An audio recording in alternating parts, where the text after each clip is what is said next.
Hello everyone, welcome back to Taiyari online. मैं हूं सुधा। आज की वीडियो में हम 25 अप्रैल 2021 से बनने वाले डेली करंट अफेयर्स के सभी क्वेश्चंस को डिस्कस करेंगे। साथ ही आपको बताए जाएंगे प्रश्नों से संबंधित इंपॉर्टेंट फैक्ट्स। ये वीडियो आपके आने वाले सभी एग्जाम्स के लिए महत्वपूर्ण है, तो वीडियो को आप अंत तक देखें। यदि आपको इस वीडियो का PDF चाहिए तो आप हमें ज्वाइन करें टेलीग्राम ग्रुप पर। टेलीग्राम ग्रुप का लिंक आपको डिस्क्रिप्शन में मिलेगा। साथ ही आप GK, current affairs and latest updates के लिए तैयारी ऑनलाइन को सब्सक्राइब करें, बेल आइकन को दबाएं ताकि सभी नोटिफिकेशन सबसे पहले आप तक पहुंचे। आप हमसे इंस्टाग्राम पर भी जुड़ सकते हैं, लिंक आपको डिस्क्रिप्शन में मिलेगा। तो चलिए देखते हैं पहला प्रश्न।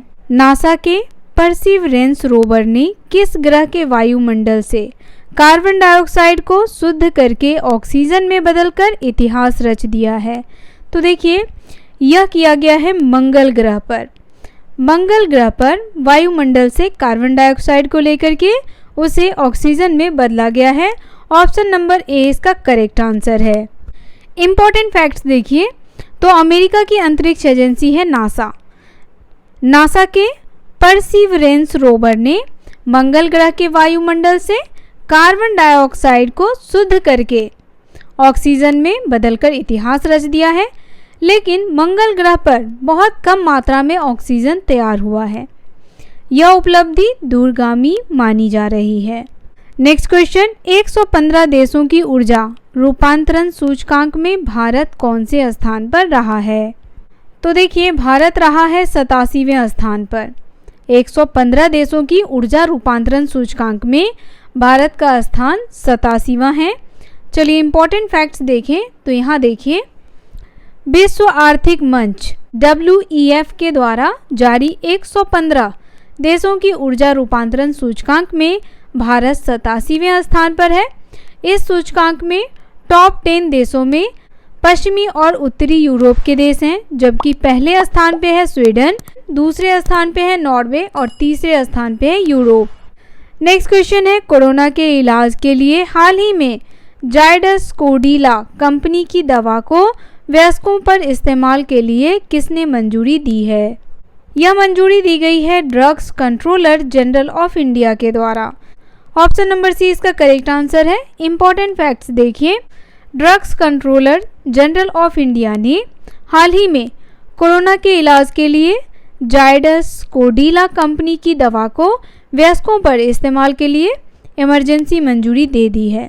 कंपनी के मुताबिक इस पैगिलेटेड इंटरफेरान अल्फा 2b बीराफिन की एक डोज से कोरोना मरीज 7 दिन में ठीक हो जाएगा। नेक्स्ट क्वेश्चन है, एशिया फॉरवर्ड्स की अंडर 30 सूची में भारत की किस शहर की विभा हरीश का नाम शामिल हुआ है?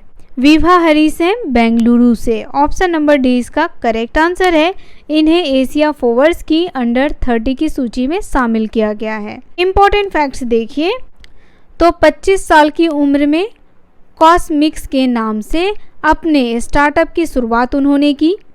वे कॉस्मिक्स के अंतर्गत वे हर्ब्स, पौधों और बेरीज को मिलाकर नेचुरल फूड मिक्स तैयार करती हैं।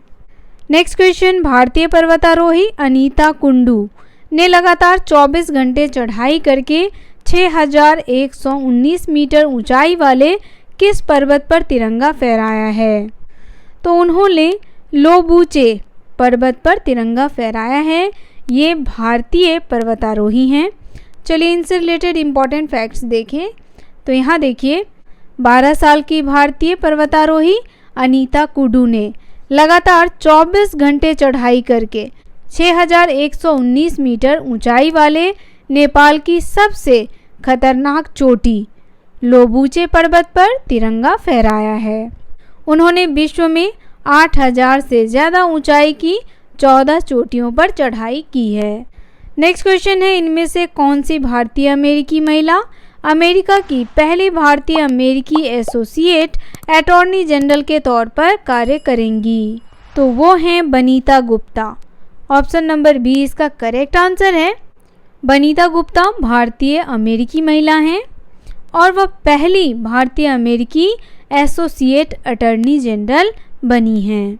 भारतीय अमेरिकी बनीता गुप्ता अमेरिका की पहली भारतीय अमेरिकी एसोसिएट अटॉर्नी जनरल के तौर पर कार्य करेंगी, जिसके लिए संयुक्त राज्य अमेरिका की सीनेट ने पुष्टि कर दी है कि वे इस पद व सेवा का कार्यरत होने वाली पहली भारतीय अमेरिकी होंगी।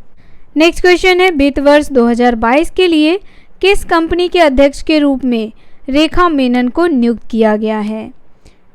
तो देखिए, रेखा मेनन को नासकॉम, ऑप्शन नंबर 20 का करेक्ट आंसर है, इस कंपनी के अध्यक्ष के रूप में इन्हें नियुक्त किया गया है।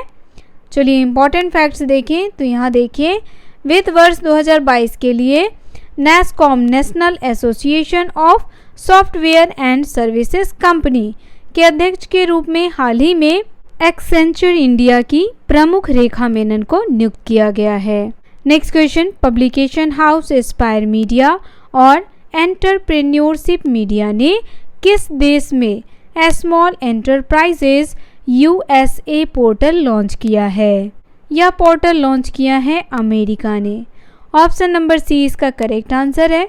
चलिए इससे रिलेटेड इंपॉर्टेंट फैक्ट्स देखें तो यहाँ देखिए, पब्लिकेशन हाउस एस्पायर मीडिया और एंटरप्रेन्योर मीडिया ने हाल ही में अमेरिका में अपनी सेवाओं का विस्तार करने के उद्देश्य से small enterprises USA portal launch किया है। यह पोर्टल अपनी जरूरी कंटेंट से यहाँ के SMBs को एकजुट करने का प्रयत्न करेगा। नेक्स्ट क्वेश्चन, 24 अप्रैल को कौन सा दिवस मनाया जाता है? तो देखिए, 24 अप्रैल को मनाया जाता है राष्ट्रीय पंचायती राज दिवस। ऑप्शन नंबर ए इसका करेक्ट आंसर है। अब यहाँ देखिए, हर साल भारत सरकार 24 अप्रैल को राष्ट्रीय पंचायती राज दिवस के रूप में मनाती है। इस दिन को राष्ट्रीय स्थानीय स्वशासन दिवस भी कहा जाता है। राष्ट्रीय पंचायत राज दिवस पहली बार 2010 में तत्कालीन PM मनमोहन सिंह द्वारा घोषित किया गया था।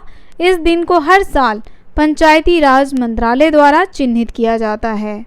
इसकी पृष्ठभूमि देखिए तो 73वें संशोधन अधिनियम ने भारत के इतिहास में एक निर्णायक क्षण का नेतृत्व किया था, जिसमें राजनीतिक शक्ति को जमीनी स्तर तक विकेंद्रीकरण करने में मदद की।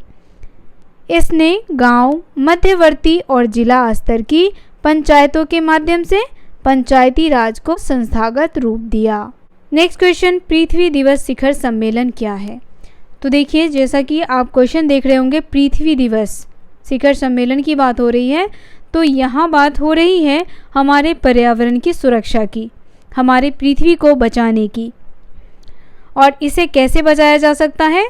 तो सभी देशों को, जो भी देश अत्यधिक मात्रा में ग्रीन हाउस गैस उत्सर्जित कर रहे हैं, उसमें उसे कमी करनी होगी। चलिए इसके बारे में हम विस्तार से जानें। तो यहाँ देखिए, 22 मार्च 2021 को अमेरिकी राष्ट्रपति जो बाइडेन ने 2 दिवसीय पृथ्वी दिवस शिखर सम्मेलन शुरू किया। इस शिखर सम्मेलन के दौरान राष्ट्रपति ने दशक के अंत तक अमेरिकी उत्सर्जन को आधा करने का संकल्प लिया। अमेरिका और अन्य देशों ने ग्रीन हाउस गैस उत्सर्जन में कमी के अपने लक्ष्यों को बढ़ाया है। अमेरिकी राष्ट्रपति जो बाइडेन ने 2 ट्रिलियन अमेरिकी डॉलर के बुनियादी ढांचे के पैकेज का अनावरण किया। इस पैकेज में जलवायु अनुकूल नीतियों, इलेक्ट्रिक ग्रिड में निवेश, स्वच्छ ऊर्जा के लिए विकास निधि के कई तत्व शामिल थे। अब देखिए, इस शिखर सम्मेलन के दौरान 101 नोबेल पुरस्कार विजेताओं ने जीवाश्म ईंधन अप्रसार संधि पर हस्ताक्षर करने के लिए आह्वान किया।